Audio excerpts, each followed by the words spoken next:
টলিউডের অন্যতম জনপ্রিয় নায়িকা হলেন সোহিনী সরকার। দীর্ঘদিন অভিনেতা রণজয় বিষ্ণুর সঙ্গে সম্পর্কে থেকেছেন, লিভ-ইনেও ছিলেন তারা। তবে টেকেনি সেই প্রেম, কিছু বছরের মধ্যেই ভেঙে যায় সেই সম্পর্ক। তবে এখন নেট মাধ্যমে চোখ রাখলেই দেখা যায় গায়ক শোভন গাঙ্গুলির সঙ্গে অভিনেত্রী সোহিনী সরকারের প্রেমের গল্প।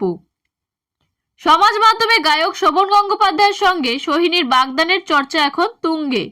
সুইডেনে ঘুরতে গিয়েছিলেন প্রেমের মাসেই, সেখানেই নাকি বাগদান সেরে ফেলেছেন তারা। টলিউডের বিয়ের মরশুমে কি এবার জুড়তে চলেছে সোহিনী শোভনের নাম? গায়কের সম্পর্কে এখনো অফিসিয়াল করেননি সোহিনী। শোভন বারবার প্রেমের শিলমোহর দিয়েও তার চিহ্ন মুছে ফেলেছেন সোশ্যাল মিডিয়া থেকে। সুইডেনে ঘুরতে গিয়ে শোভনের অনামিকায় দেখা গিয়েছে এনগেজমেন্ট রিং। নেটিজেনদের একাংশের দাবি সোহিনী আংটিটি পরিয়েছেন প্রেমিক শোভনের অনামিকায়। তবে সত্যিই কি সেরে ফেলেছেন বাগদান? এই গুঞ্জন ছড়িয়ে পড়তেই গায়কের মা জানতে চায় সত্যিটা। তবে কি দুজনের পরিবারও জানে না তাদের প্রেমের কথা? শোভনের সঙ্গে কি বিয়ের পরিকল্পনা নেই সোহিনীর? অভিনেত্রী সোহিনী বিশ্বাস করেন জন্ম মৃত্যু বিয়ে তিন বিধাতা নিয়ে।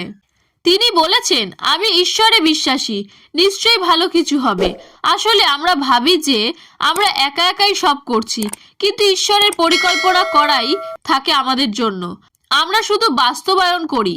সোহিনী বয়সে শোভনের চেয়ে বড়, কিন্তু কত বড় তা নিয়ে দ্বন্দ্ব রয়েছে। তবে সোহিনী শোভনের জীবনের প্রথম বয়সে বড় প্রেমিকা নন। কেরিয়ারের একদম শুরুতে বয়সে বড় ইমন চক্রবর্তীর প্রেমে হাবুডুবু খেয়েছেন শোভন।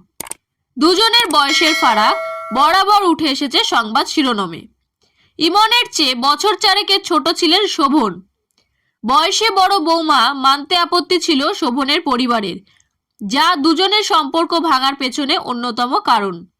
ইমনের সঙ্গে সম্পর্ক ভাঙার পর অভিনেত্রী স্বস্তিকা দত্তর সঙ্গে চুটিয়ে প্রেম করেছেন শোভন, যদিও সেই ভালোবাসাও টেকেনি। শোভনের দাবি সোহিনী নাকি তার জীবনের অপরিবর্তনশীল সরকার। সত্যিই কি তাই? আপনাদের কি মনে হয়?